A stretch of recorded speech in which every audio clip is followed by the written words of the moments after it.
Hi everyone, this is our channel, Meet the Real Story. Please like, share and subscribe. I have drank and I've used drugs, but I've never suffered from withdrawals. I've never chosen drugs or alcohol over my loved ones. And I have never stolen anything in order to score. I'm not an addict, but I love one. And sometimes that's an addiction. Like so many other teens and young adults, I experimented with my fair share of recreational drugs and alcohol in high school. So when my younger sister started doing the same thing when she was 14, I wrote off her new habits as reckless, youthful behavior. She would grow out of this phase eventually, I thought, just like I did. But instead of getting bored with the lifestyle and moving on, she craved more of it. And by the time she was 19, the party drugs she was using were not even enough for her. And that's when she found heroin.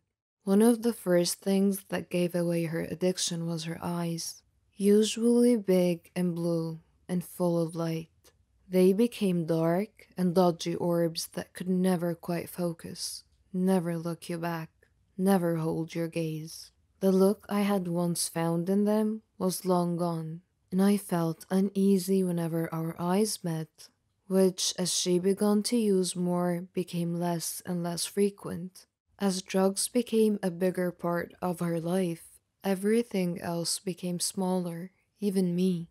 The days of us driving around our small town in my car, smoking a ball and blasting Sublime, were replaced with quick visits to her darkened bedroom, a space that I had left her in after I went off to college, which had transformed from a teenage safe haven into a dark cave filled with cigarette smoke, empty booze bottles, and stash boxes of every kind of opiate you could imagine, including heroin, oxycodone, and opium.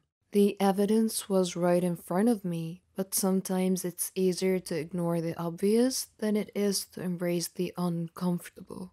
When we went out, which was rare because it was nearly impossible to get my sister away from the comfort cave she had built for herself, I wrote off her frequent visits to the bathroom and lack of appetite as stomach problems or even body issues.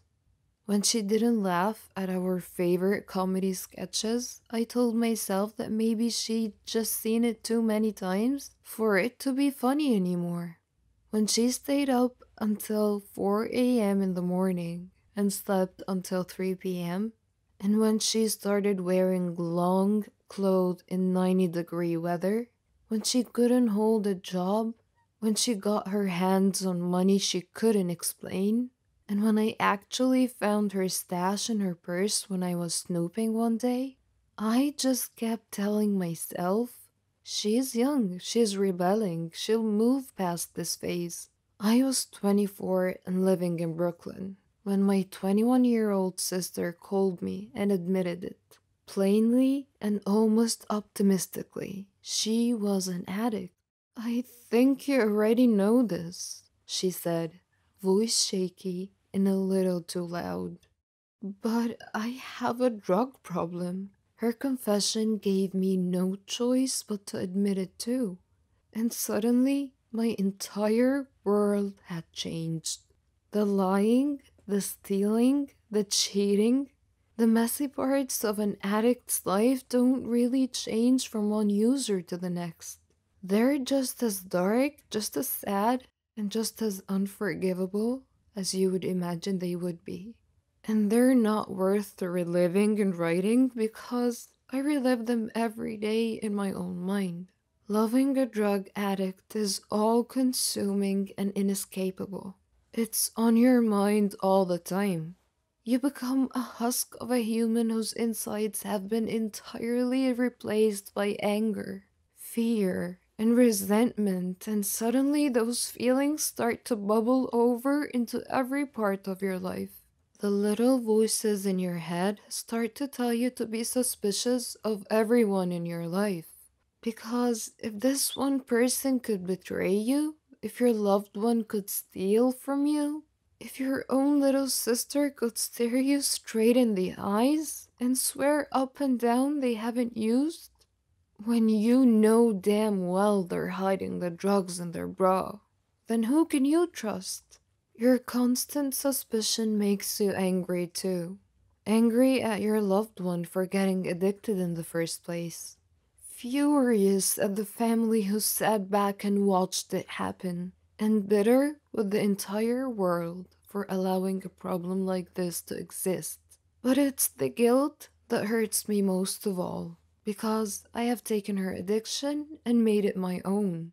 Because of the darkest question in my mind isn't about whether or not my sister will live to her 25th birthday, but rather how I could have prevented it all by her 15th birthday. We grew up in a small town, and my sister and I, we were 3 years apart, were close in as preteens and as teens. We did all the normal things sisters do together shopping, movie nights, annoying our mother. But we also did the normal things bored kids from a small town do together. And that included drinking, drugs, and partying. By the time I was a senior in high school and she was a freshman, we skipped out on the first period of school in favor of a ball cruise and a late breakfast at the diner in the next town over. When I went off to college, I didn't leave my sister at home to die of boredom.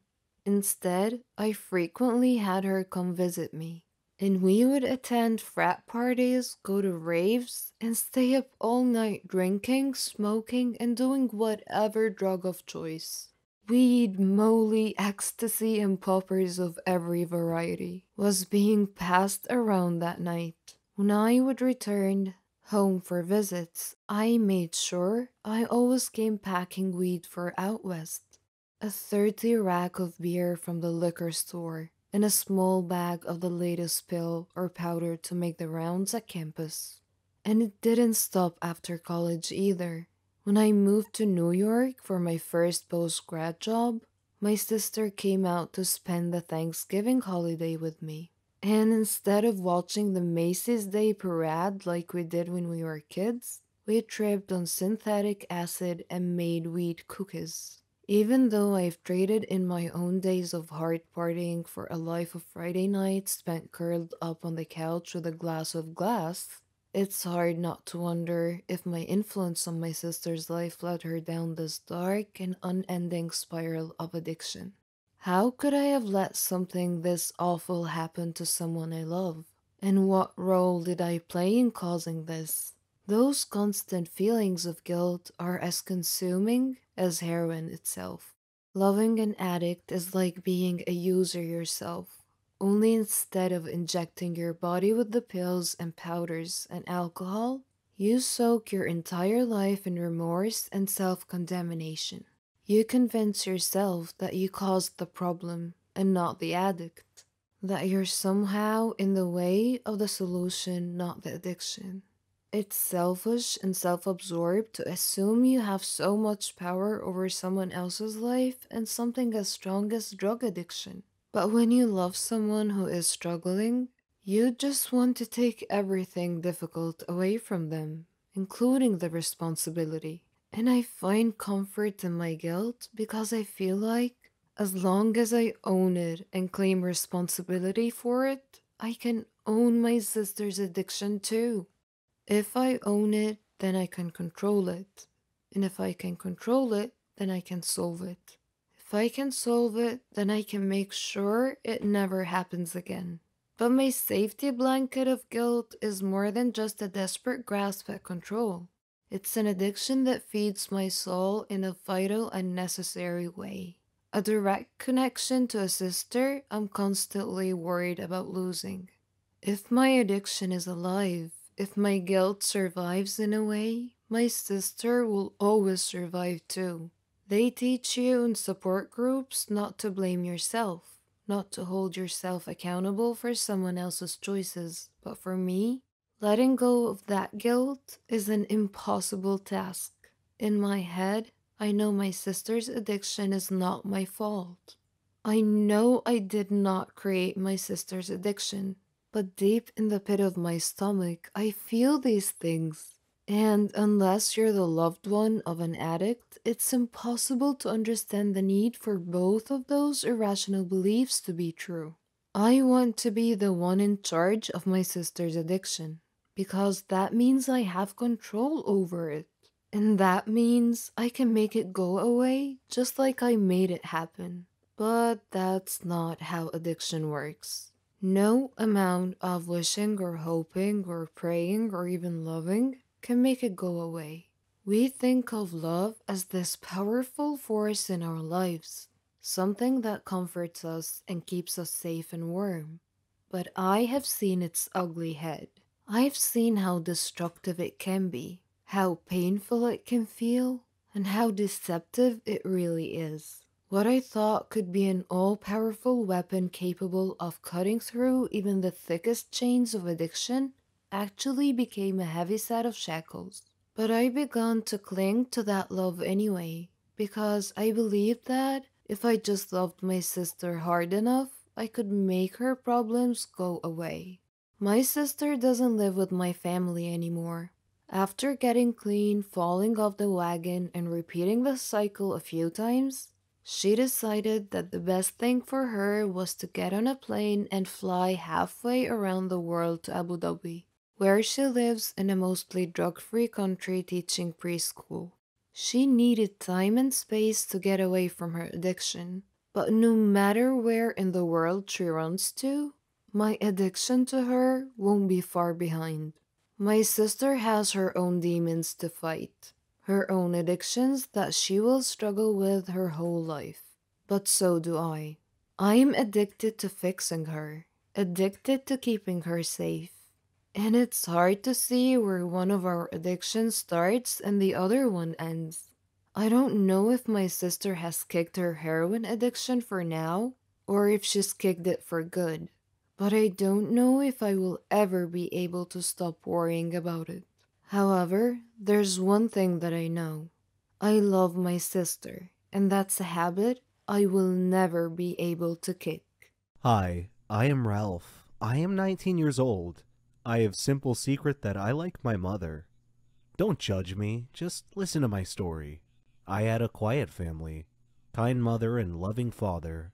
We had stable lives in our far state. But as you know, there is no place for happy life in our world. There was a turning point in life, and it came quickly with me. It was a nice day in our garden. Me, my mother, and my father. My father was sitting under a tree reading a book. Me and my mother were playing football. Suddenly, Mom overshot and the ball went into the street. I was too young to think. I just ran quickly to pick the ball. There was a fast car. The driver was screaming at me, "Stay away!" But I did not. My mother sacrificed herself to rescue me. I fainted, and when I woke up, I saw my mother's blood everywhere. My father was crying. There were a lot of people. Our lives changed to be gloomy. He was surrounding me by many looks. I thought he blamed me because of her death. He was so sad. I left my friends. I did not talk with people. I was just 8 years old. I was thinking of killing myself. I would like to escape from this blame. Suddenly, my father decided to marry. I shocked because I could not imagine any other woman instead of my mother at home. He said in a firm voice, "She will be at home soon." He asked me to be a good boy. I entered my room and started crying. I could not imagine. But I decided to annoy her. When she prepared food, I immediately threw it. Her only reaction was a kind smile. While my father was staying at home, I insisted by bothering her by doing a lot of noisy things. My father was shouting, and she always protected me. I said to myself, maybe she is a good woman, and she loves me. One time, while she was cooking, she had a phone call from a hospital. It was an urgent matter. I was watching TV. She came in to me and said, "Ralph, my sister is in the hospital and I have to go. Can you take care of cooking?" I did not care. She smiled and went out. I went to the kitchen and turned up the heat to burn the food. But the fire did not just burn the food, It started to burn home too. There was fire everywhere. I could not breathe. Then I fainted. I woke up, but I did not know where am I. I looked around and saw my stepmother sleeping. She looked exhausted, and there was cinder on her face. Suddenly the door opened, and I discovered that I was in the hospital. The nurse said, "Get well soon." I asked her what happened. She told me that there was a big fire at our home, and my mother is a brave woman. She entered home and rescued me in the last moment. I looked at her. I discovered that she is a great woman. She woke up suddenly and asked me, "Are you okay?" I hugged her and cried. I said, "Sorry for everything." She said, "It is okay. I can understand." I considered her my mother. I started to help her in everything at home. She helped me a lot. I supported her a lot until her last illness. Today, I'm standing in her gravesite. I want to tell her that I love her a lot.